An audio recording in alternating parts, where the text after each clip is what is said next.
Hi folks, just a very quick video for you today on this. This is Tank Warfare Tunisia 1943. It's a game I got offered a key for recently, and as I'm into war games, and I know you guys who follow the channel are into tanks, I figured why not put the two together and we'll take a look. It's not just war games and tanks I'm into, it's general military history as well. And this kind of combines all three. Now this is only a first impressions video. This game is pretty complex and it's going to take a lot of getting into, and I haven't spent the time required to learn it yet. So this is just initial first impressions, and from that I can say that the game has definitely drawn my interest. It looks like it's got some great possibilities, but there are a couple of alarm bells going off with this as well. So anyway, we shall discuss it as we go through. So this is a strategy war game. It's not something simple like a good old command and conquer type games, just point and click RTS. But it's not quite as dry as those board games you see in the back of bookshops and things either. This actually manages to combine the gameplay of both those things. You've got the grand strategy campaigns on one side, and you've got the squad level action on the other. All painted over with a healthy dose of realism, and some incredible detail is included, not in the graphics particularly, but in the units' weaponry, in their morale, their training, their effectiveness, the stats of everything. This is a pretty deep game for those who want to go into that side of things and really look into it. There's a little encyclopedia built in the game as well. You can actually go through, look up the stats of any of the units, and lots of detail, which is a good thing.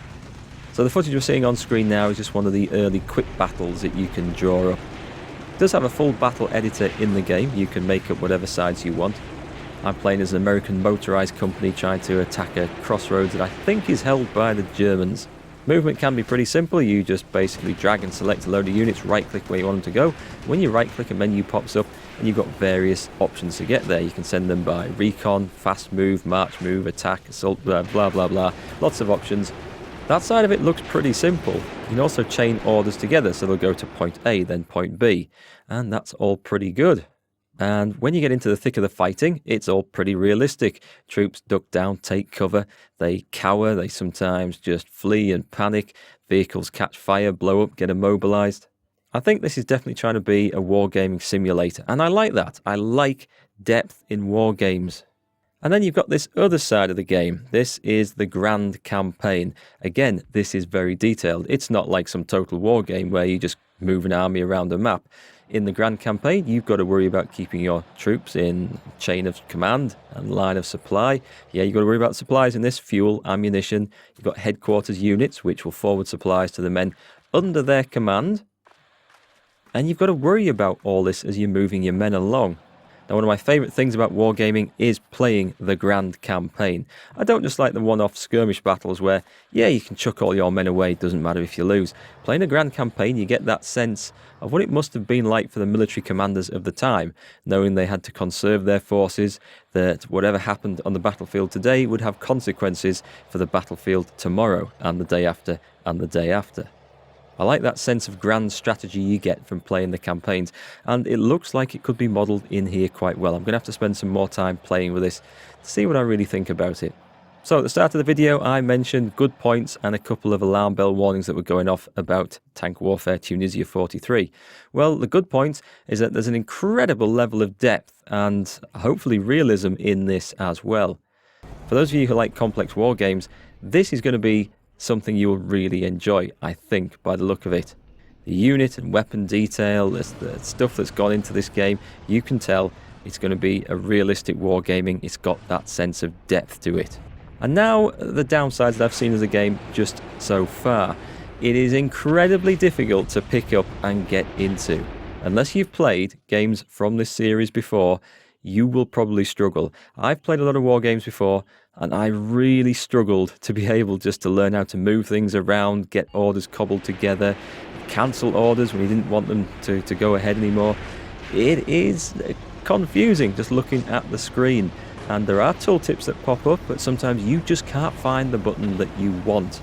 It's like one of those old school games where you really do have to read the manual to be able to go through, and that's not a bad thing. That's not a bad thing. It's just something that a lot of people don't bother these days. But if you want to get the most out of this game, you're going to have to put some time in to learn it. I've got to say that this isn't helped by the tutorials, which when you're flashing through them, things flash up all over the screen and it's not terribly clear what they're talking about, and I can't find a way to go back. Once a tip's popped up and moved on, I couldn't get back to see what it was referring to and go over it again so I could understand it without having to play the entire tutorial through again. It doesn't make itself easier to get into in this respect.